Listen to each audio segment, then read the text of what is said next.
Hey, welcome back. This is Kathleen panning the Tilted Halo, and we are here, because I have my guest with me now. She is the Reverend Dr. Berlinda, a Hart Love, radio host, broadcaster of Envision Radio, a pastor of the AME Church, and co-author of two anthologies. One is called Undefeated, and the other, Yes You, Yes Now. She's a retired urban school administrator with over 30 years of service in the Trenton Public School District, and she is also the author of 3 books of her own, including Sermons from the Heart. Rooted in a legacy of educators, entrepreneurs, and farmers, her work reflects her commitment to faith, family, and storytelling. She currently pastors Bethlehem AME Church in Georgia, and continuing to inspire through her ministry and writing. Um, and welcome, if we can get Dr. Berlinda. There you are, Dr. Berlinda. Welcome to this little episode of a series called Beyond the Halo. Well, thank you for having me. It's a pleasure always to be with you. Well, you've been a guest on my old radio show a couple of years back in the early part of this decade. And what I asked you here today, because I have a book coming out, and one of the things, chapters talks about finding my voice, finding our voice as women in ministry. And I'd like to hear some of your take on that, how you found um, your that your voice matters, that you have not only something to say, but that it matters and it can get out there. So how did that happen for you?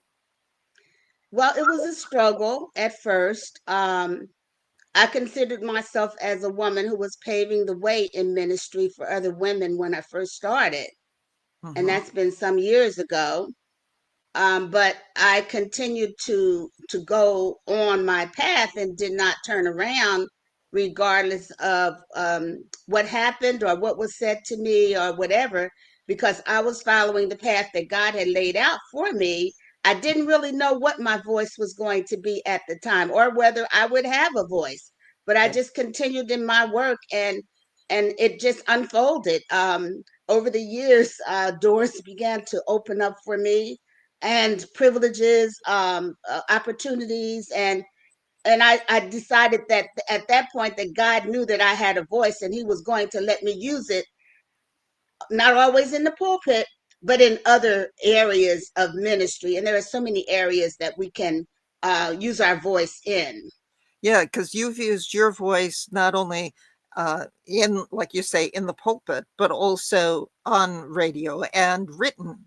So you've used multiple avenues for doing that. Um, and I remember kind of the first time that occurred to me that my voice could have a reach. And that was way back on internship. We had a radio um, the first service at the congregation I was serving had a radio, did it on radio, and had preached there on a Sunday when the whole state was shut down from a snowstorm, because this was out in North Dakota of all places. And months later, I was visiting an older member of the congregation, and who I had not met before, but when I told her who I was, she said, "Oh, you're the lady who was on the radio that Sunday." And that was really the first time it clicked for me. Was there a first time for you when that really hit? Well, I believe that when I started doing a worldwide ministry Ah, via my radio program, mm-hmm. 170 countries were listening to me. Wow.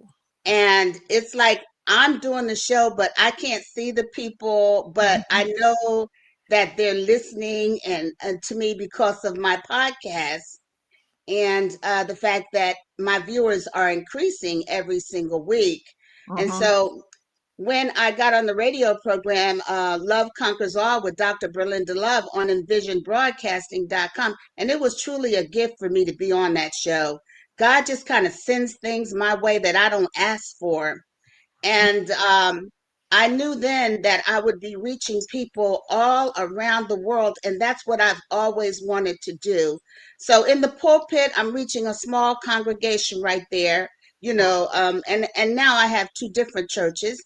I'm at Francis Lake AME Church and Woods Chapel Oh, AME Church in Valdosta, Georgia.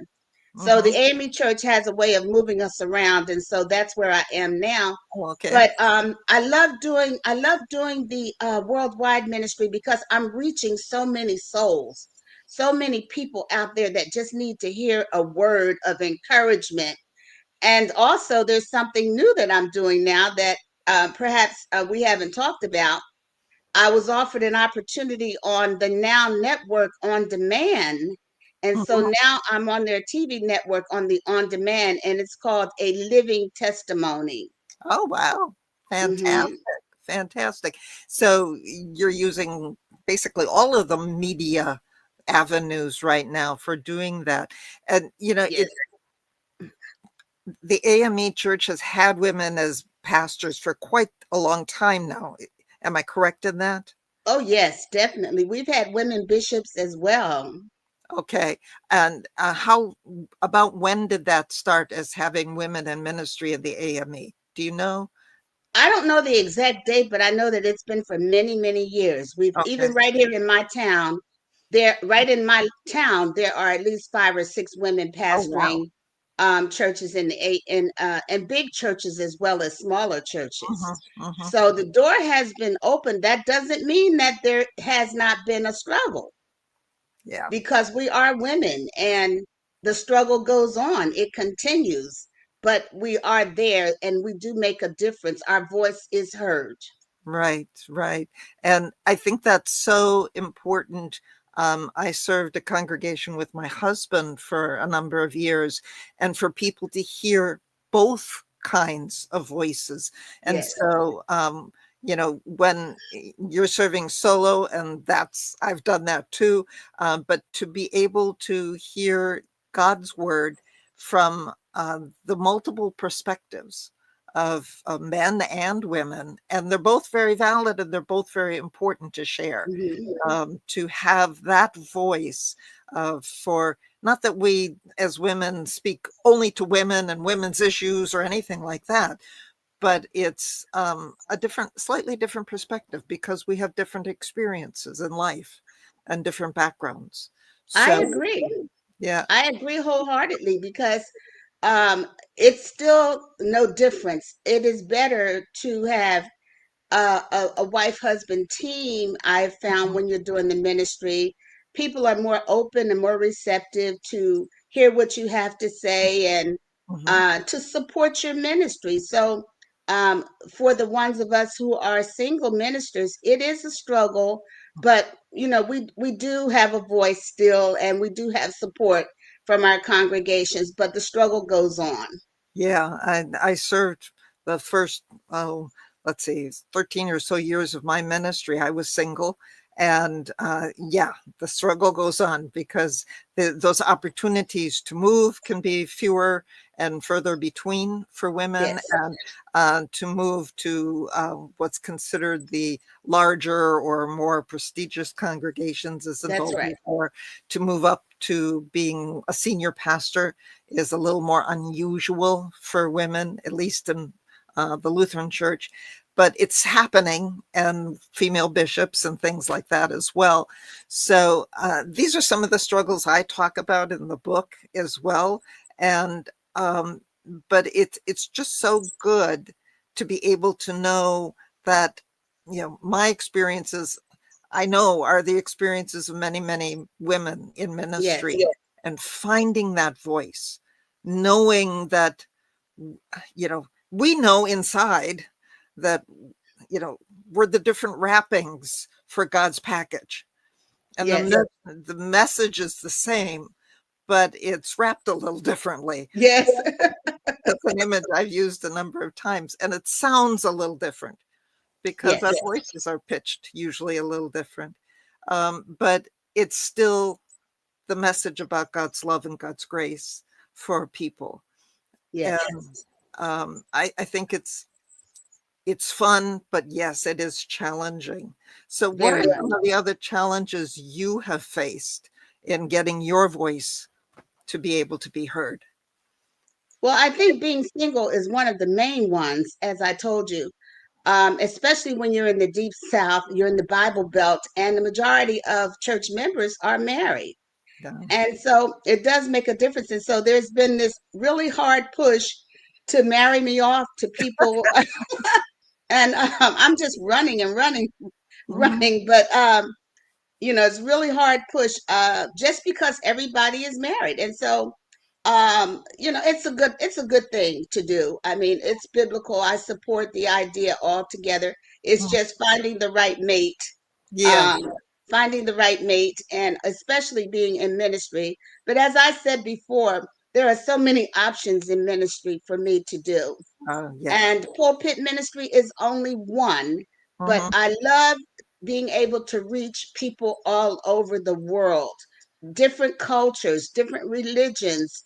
And I Hmm. acknowledge that on my shows, that I respect all cultures, all religions, all Right. denominations, and it doesn't matter who you are.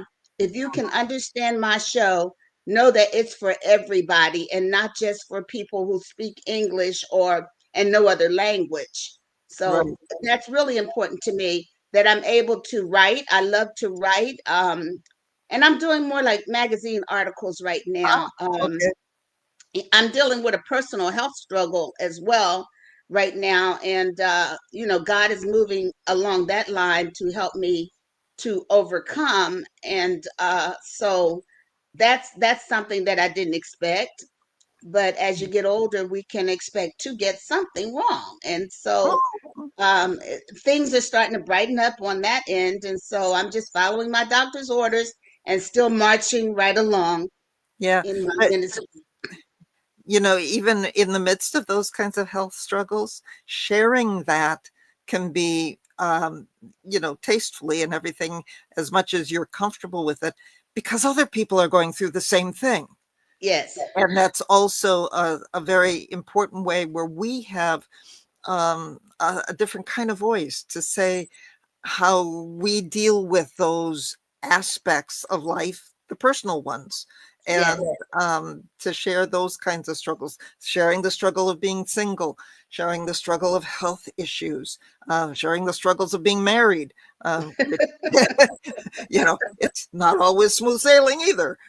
So, all of those different kinds of things, the realities of life, and yes, having our faith present in the midst of that is just um, so refreshing, and it is necessary yes. for people But to I share. do want to say that, we are female ministers, but we still love to cook. Hmm. We love to clean. We love to Right. decorate. We love to be with our families and have, personal time with them.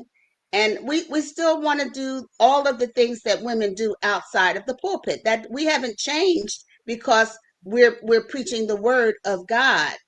Right. um, I have found that if you change your title to missionary or evangelist, you're accepted more readily. Even if you have a degree from Princeton Theological Seminary, it doesn't matter. The Wow. title is what seems to cause a problem in ministry for women. As long as you call yourself a missionary, you can have the Hmm. world at your hands. The men will open up the door and let you do whatever you want, or evangelist. But when you say Wow. pastor, There's a lot of baggage that goes with that title, isn't there? But that title also opens some doors. Um, yes, I've found that, especially going into a hospital setting or something like that, it opens doors. I've yes. had the experience of wearing the typical clergy garb with a clerical college and being called father Mhm. because I didn't have an idea of a woman doing that. But also, that has opened doors for me to be in settings of more critical care and critical need, uh, Yes, into people's homes, where somebody may not be as open to a visit unless you have that title, as long as they have a positive memory of some other pastor in the pack. Yes.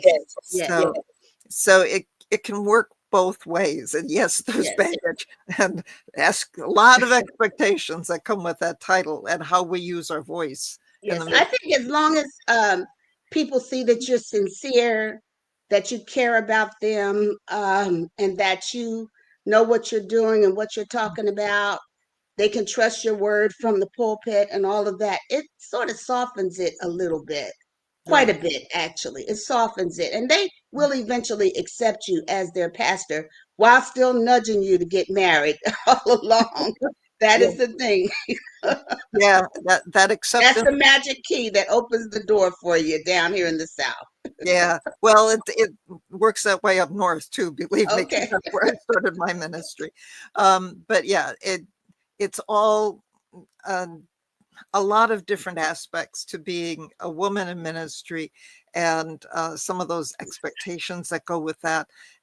But there is the opportunity, like you said, for us to share our voice. And sometimes I think as women, we're more ready to step into something new, something a little bit different, like you've done with the media, different avenues with using your voice in media and everything. And I'll be talking about some of that later in, with another interview down the way.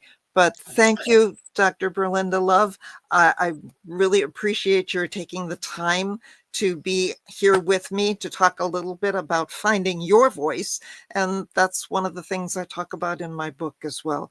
So that will be coming out. But if you're people who are interested can let us know and we'll pre-order that kind of thing. So, but uh, I know you have things coming out as well. And I love the idea of you being on the radio and TV now, and people can find you with that. So thank you, thank you, thank you so very, very much. You are welcome. And listen, I would love a copy of your book, autographed Okay. copy of the book. And I would love to be back again and talk about, and I'll share with you more of my health issue the next time Okay. that you invite me to come in. And it's been my pleasure always. Every time we get together, it's an awesome pleasure. Well, Thank you thank so you. much. And, you know, I've still got my podcast, Tilted Halo. So I do interview people on that. So you're welcome to be a guest on that as well. So until next time, folks, I have another interview coming tomorrow with someone. So peace and blessing to everyone, God's grace Yes. and God's love too. So God thank bless. you so very, very much. Thank you for having me. Thank you. You're very, very welcome. And I